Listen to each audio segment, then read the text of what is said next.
Since the beginning of spring, I have seen a commercial on the TV for Roundup, that weed killer.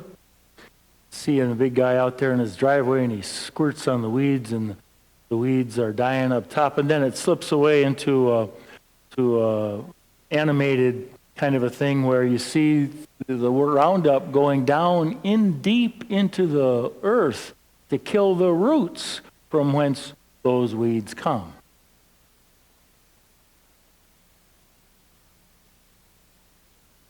If I had the equivalent of a spiritual Roundup, I would use it liberally.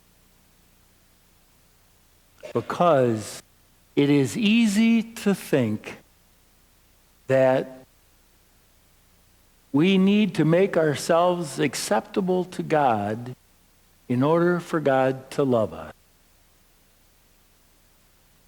And that spiritual Roundup would go down deep within us to destroy the roots and the weeds within that make us doubt God's love.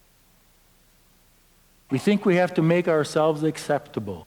We think we have to measure up and to not mess things up in order for God to love us.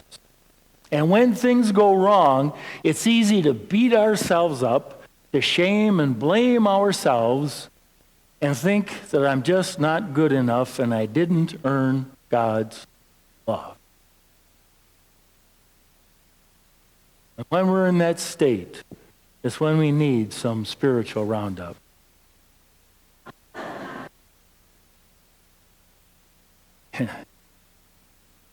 It's not that easy. But would that it were, right? To get rid of those things. And if we were going to create a formula for spiritual Roundup, it would start with this whole thing. The formula might be called this: God loves us always. Because we heard in these readings today when it says, in this is love. Not that we have loved God, but that God has loved us. I think we got to love God first. And this is love, not that we have loved God, but that God has loved us. He starts the whole thing. Or in the gospel it says, as the Father has loved me, so I have loved you.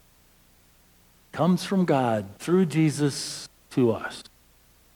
So that'd be the whole ingredient, the whole formula there, but it has some specific ingredients which we can pick out of the gospel.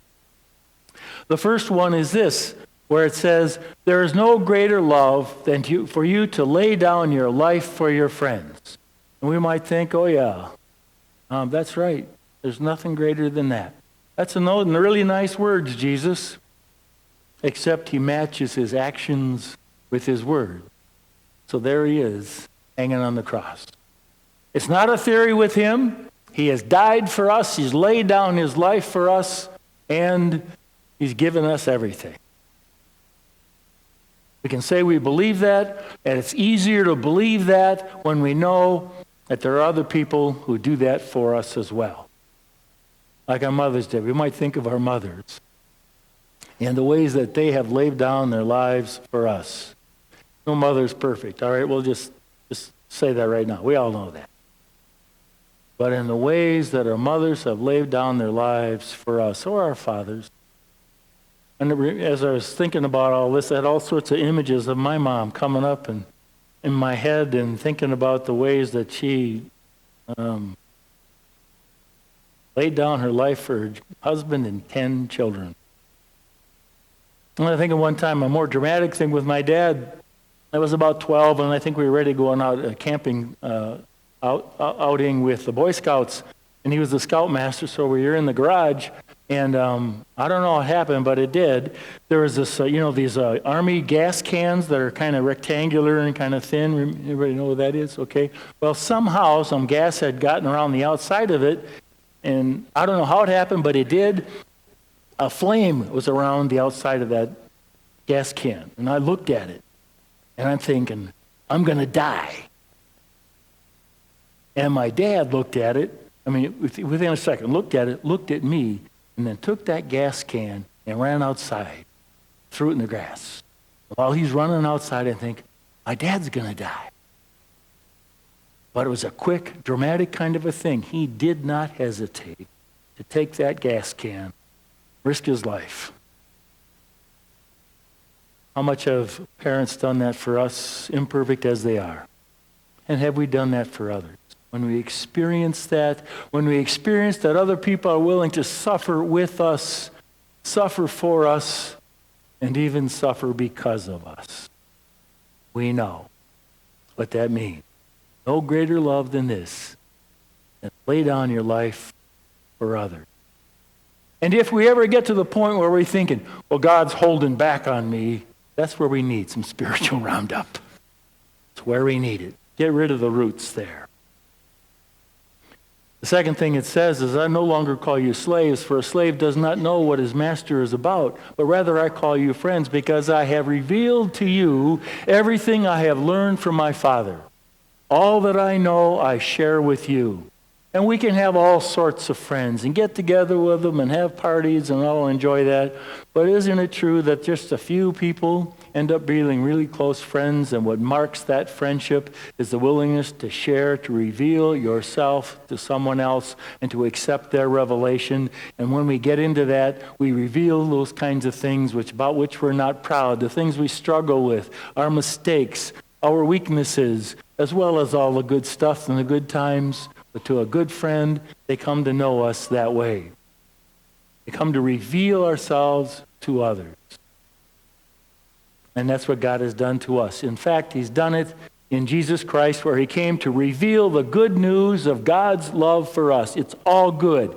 God come to tell us, you're good. I love you. I made you as you are. You're good. I love you. That's the good news. He came to reveal that to us, that everyone might walk each day of the earth knowing that. Revealed to you, Jesus says all that.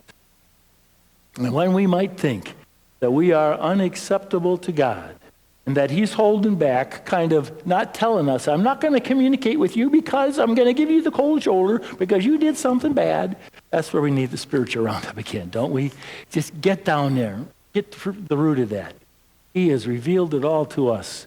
We can find it in the scriptures, and we can find it in our relationships with one another.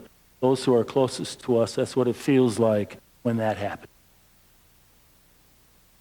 That's number 2. Number 3 is that he says, you have not chosen me, I have chosen you. Now that might be a sensitive area for many of us in here.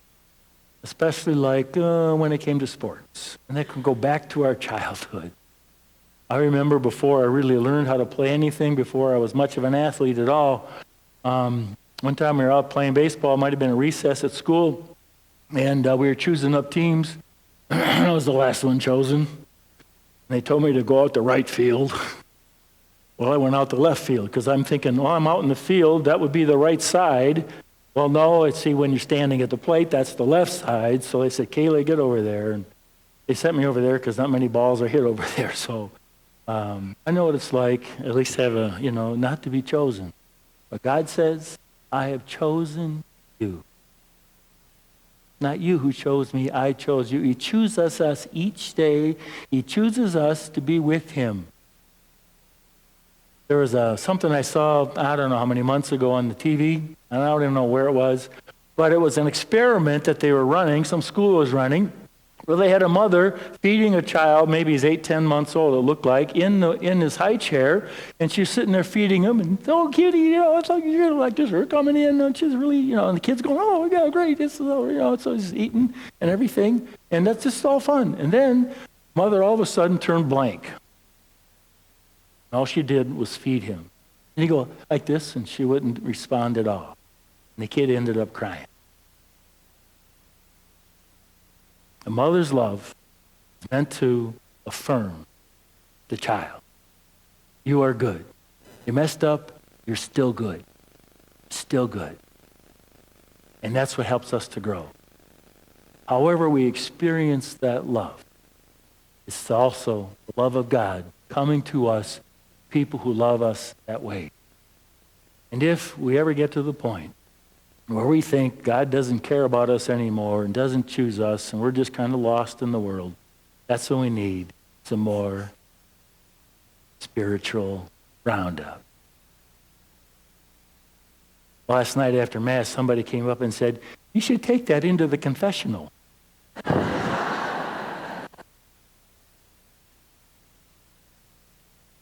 I think it's right. That's the good news. It's the message. But it's only part of the message. Because Jesus says, as I have loved you, so you are to love one another. Because we believe that God loves us, and the deeper we believe that God loves us, the more we are strengthened and enabled to follow that commandment. Because God loves us, then we are called to do what Jesus did. God loves us, and so I love you. So this is the commandment. Love one another as I have loved you.